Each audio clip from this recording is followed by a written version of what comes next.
The key to successful performance management is development, not just evaluation. Good morning, sir. Today, we PGB1 students as Group 1 from Division B are here to present our findings on the topic performance management in the IT industry. Let's dive into the presentation to know this process better. As we know, performance management is a strategic tool that comprises of methods to measure the performance of employees. It varies from industry to industry depending upon the cultures and operations they follow. In a fast-paced industry like IT, which is known for continuous development, human capital is the main resource. There, the performance of the employees directly correlates with the performance of the industry. The objectives of our study were to understand the performance management practices and evaluation in the IT industry. As we know, all industries are known for their challenges and emerging trends. This study helped us to understand this process better. Now, I would like to invite my teammate Mittal to continue. So we created a semi-structured questionnaire and interviewed 6 professionals from the IT industry. And we interviewed, the interview was focused on the objective of the performance management, practices, tools and processes, challenges what they face, and the impact and the emerging trends they are using, and the data collected by virtual discussions, and the analysis process used. And then, as we know, that all companies have their own definition of performance management, which aligns employees' goals with the business objectives. It is a continuous cycle for the goal setting, feedback, and recognition. And to ensure fairness, transparency, and accountability, the HR works on that side. It is a balanced productivity plus employee growth, and we do the annual reviews. I would like to invite Ayush Mittal for the next slide. Now we will come on the objectives of performance management. Number 1. It aligns performance with the business goal. It means all the work of the employees should be towards achieving the vision and the mission of the company. Second, skill development and upskilling. It really means to identify the skill gaps which are there in the market or in the company and to fulfill that goals. Third, retention of the talent. It really means to reduce the acquisition rate and reward all the well-performing employees. Fourth, data-backed recognition and reward decisions. It really means the appraisal should be objectively be done. Now we will come on the current practices. We have 2 firms, large and startups. Large firms, we follow annual and mid-year reviews. Startups, we follow quarterly and monthly checks. Why? Because in startups, there are less employees. Feedback system, 360-degree in rare cases, one-on-one in startups. Goal settings, we have 2 firms. First is the product-based firms and second is the service-based firms. In product-based firms, we follow the OKR, and in service-to-service firms, we follow the SMART goals. Ratings, we follow the scatter plots, performance versus potential. 3-point scales. What happens in 3-point scales? The left one is the best performing employees. The second rating, it really means has the employee has done the perfect work or not. And the first one means the below standard one. And last is the bell curve. Now I would like to invite Shreekanth.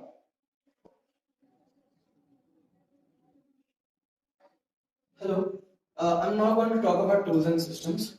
Nowadays, for performance management systems, companies most commonly use tools are Workday, SuccessFactors, PeopleSoft, Zoho People, ERP Tech, and companies even use in-house performance management systems as well. But nowadays, in startups prefer a lightweight models such as Google Sheets, Trello, and Asana, because it is a cheaper and effective way for them to conduct surveys. But if we come back to large-scale firms, they are now using AI-assisted survey feedback, such as Infredo AI, to collect surveys and to analyze what the employees are thinking about. Then now we come back, we go that there's a general consensus among companies that yes, it is very essential for AI to assist in performance management systems, but the final decision will be the human judgment, but not an AI driven answer.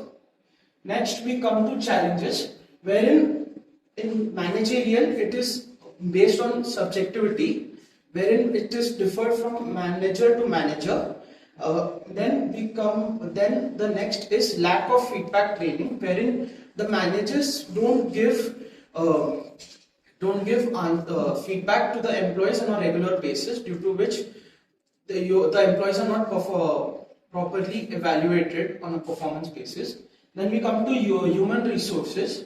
The challenges there they face is aligning matrix with dynamic IT roles, measuring intangible contributions and attritions. Then we come back to organization. Then we go to organizational challenges, wherein organizations are still overly reliant on the bell curve method, wherein there is limited integration with the learning programs which the organization prefer. Now I give the PPT to Ishaan.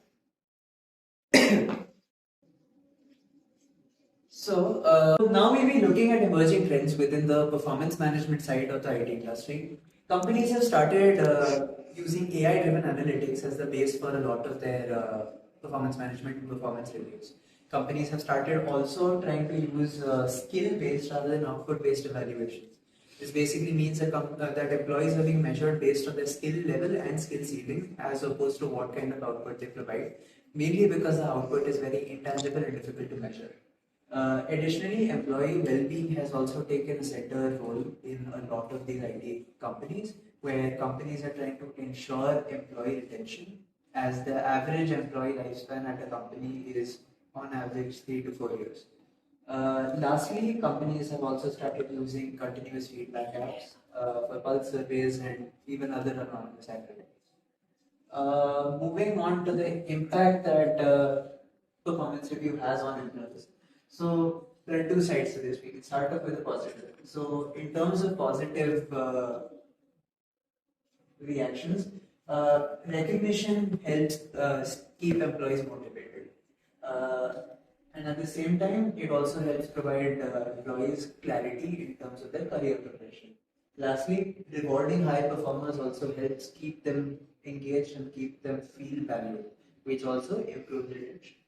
On the other hand, negativity is also very prevalent. If the employees perceive unfairness, it will also lead to a lot of disengagement in their work life. They will not want to work as much or as enthusiastically as they used to earlier.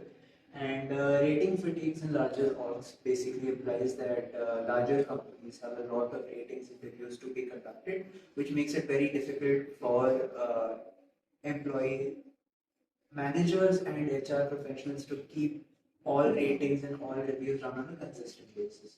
Lastly, startups also face issues in terms of regular and highly regular evaluation cycles. They conduct their evaluation much more frequently than large companies do, which can tend to lead the point out as well.